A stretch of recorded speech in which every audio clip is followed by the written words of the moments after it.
All right, part two. So we're kind of like going into some different shapes and common. So you'll notice that some of these patterns and shapes, you'll find them kind of out there. And as you start to trace various objects, you'll end up having to trace various versions of these kinds of paths. So I've kind of created some practice for you guys. All right, and in one case, and this is kind of an edge case because it ends up being a very odd shape to recreate, because you have to, what you end up doing is you're creating kind of like a circle, and then you're having a square attached to it, which ends up being kind of a little bit odd. All right, let's see how we do that. So first I'm going to go ahead and start, and it doesn't really matter where you start, as long as you decide to trace clockwise or counterclockwise. That's really the only thing that matters. But I'm going to go ahead and start with the corner point, and I am going to trace clockwise. So I need corner points here, right? And then my line is going to have to change direction and move into this smooth. So what I'm going to need is a cusp point. And in this type of cusp point, and if I go back to my instructions, let's see, the type of cusp point that we're going to need is this one right here, where a straight line goes out into a curve. So we're going to need a single handle coming out from it like that. So what I'm going to do is I'm going to click roughly right here, and that's going to create a corner point. But then what I'm going to do is, again, if I mouse over that anchor point with the pen tool, notice what it's doing. It's giving me that little echelon next to the cursor. And when I click out and drag, notice that I'm not dragging a line, but in fact, it's got the little circle on the end of it. That means that it's a Bezier handle. So I'm going to drag that Bezier handle out like this. And this is kind of one of the instances that actually ends up kind of breaking the rules. I know I said to kind of like create a 1/3 and 1/3 and 1/3, but in this case, it actually ends up being a lot easier to kind of just use two control handles that come out straight like this. So if you're ever creating this kind of shape, just kind of keep this in mind. Now, if you wanted to, you could also, it would be possible to kind of create, much like we did with the ellipse before, to create this, an anchor point here and then create one up here. You could do that as well. But in this case, we're going to use this kind of shape right here. So what I need to do is I need to create a cusp point, but kind of in the opposite direction. So the way that we do that is that I'm going to click and drag out like that. Now notice that I have a handle, and again, you're always going to have a rough draft. It's going to be hard to nail your path down exactly on the first try, right? See how my path is just going way out here? That's perfectly okay. I'm going to fix it. But the problem is that I have this handle coming out here when in fact I really want a straight line. You'll notice that if I close my path off, it actually tries to like pull this curve out in a weird way. I'm going to press Control Z to undo that, because what I want to do is I simply want to click the anchor point a single time, which removes that handle and gives me a cusp point. So here's how you create, and then I'm going to go ahead and close my path off. And then we're going to go through the process of refining it. In this case, I can actually select the path itself, and I can drag it in. And I'm going to want to keep these kind of straight and pretty symmetrical. If you do that, your path doesn't have to be exactly tracing it, but get kind of close. That's good enough. And as an exercise, go ahead and practice that a second time. And then feel free to pause the video at this point, and we'll go ahead and move on to the next shape. And the next shape is an S-curve. And the S-curve is kind of unique in the fact that you actually want to have your handles going in opposite directions. So in this one, you could do this with maybe, let's see, how many anchor points should we use with this? Now, technically, I suppose you could do this with only 2 anchor points. Let me show you guys what that would look like with only 2 anchor points. Or wait, did I go the wrong way? I went the wrong way. So I want this handle to go out this way, and I want this handle to go out this way. There we go. So technically, I can do this with 2 anchor points, and I could really kind of finagle this, and I could get it pretty close. You may find this to be a little bit cumbersome, and I don't really see any need to, I'm going to hold down the Alt key and use my mouse wheel to zoom in and out, by the way. I don't really find the need, because with only 2 control handles, it does make these kinds of curves sometimes a little bit difficult. So if you feel the need to go ahead and create, say, another anchor point in the middle here to help you kind of control. And again, I'm just clicking and dragging to create a nice smooth point to help me change directions, right? And then just like that. You may not find that your line is, again, I've used this tool for a long time. I've gotten pretty used to it. You may find that as a beginner, you're not creating these exact kind of paths like I am. So don't worry if your stuff doesn't look exactly like mine at this stage. And again, I just kind of want to follow that 1/3 rule to create nice, smooth shapes and forms.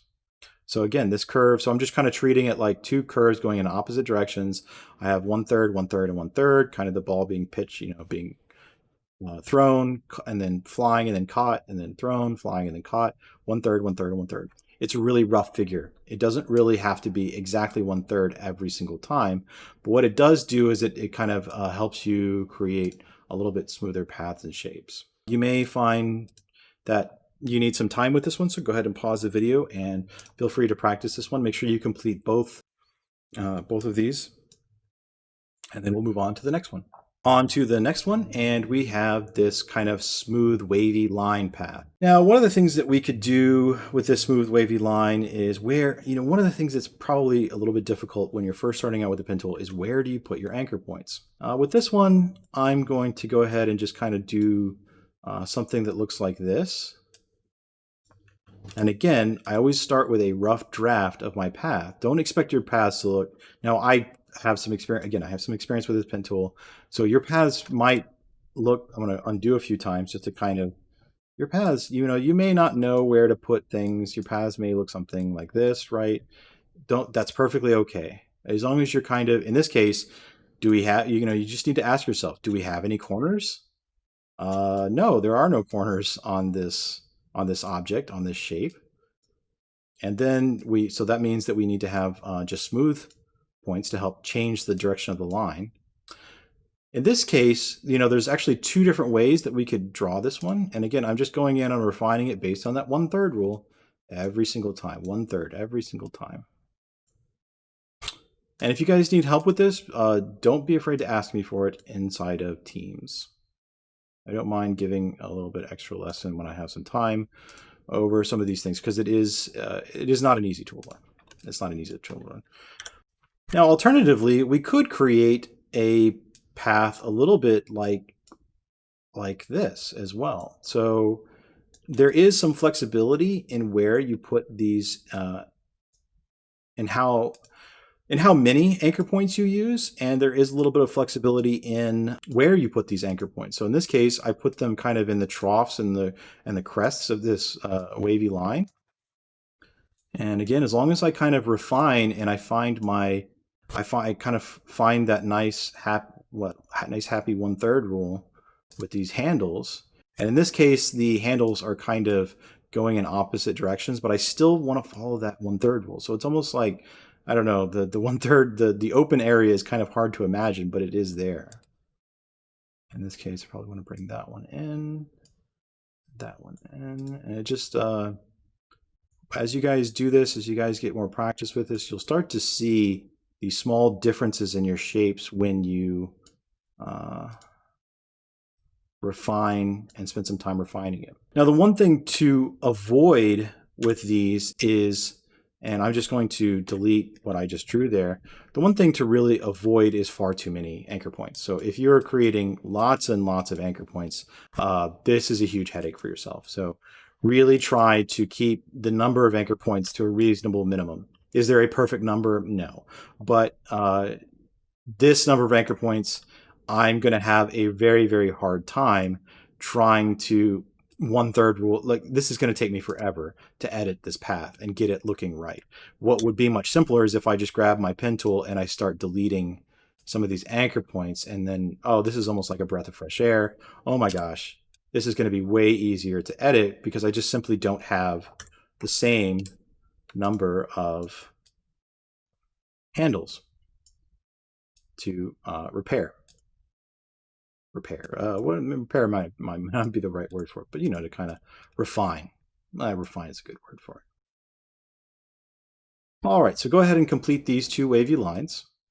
Feel free to pause the video if you wish, and I will move on to the next shape. All right, on to the next shape. It is the heart path, and I have kind of a tool I discovered online that will help you visualize where to put your anchor points. Again, it's not always intuitive exactly where to put your anchor points. So I'm going to go to my layers panel, and I have created a clock.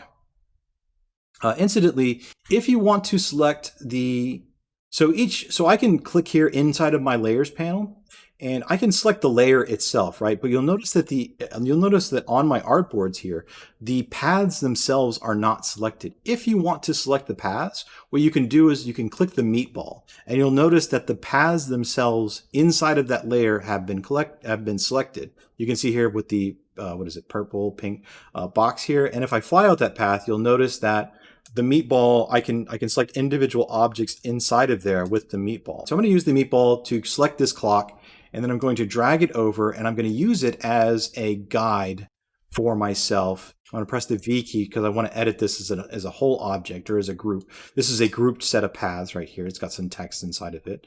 If I see here in my group right there, it's got some clipping masks and some other things like that.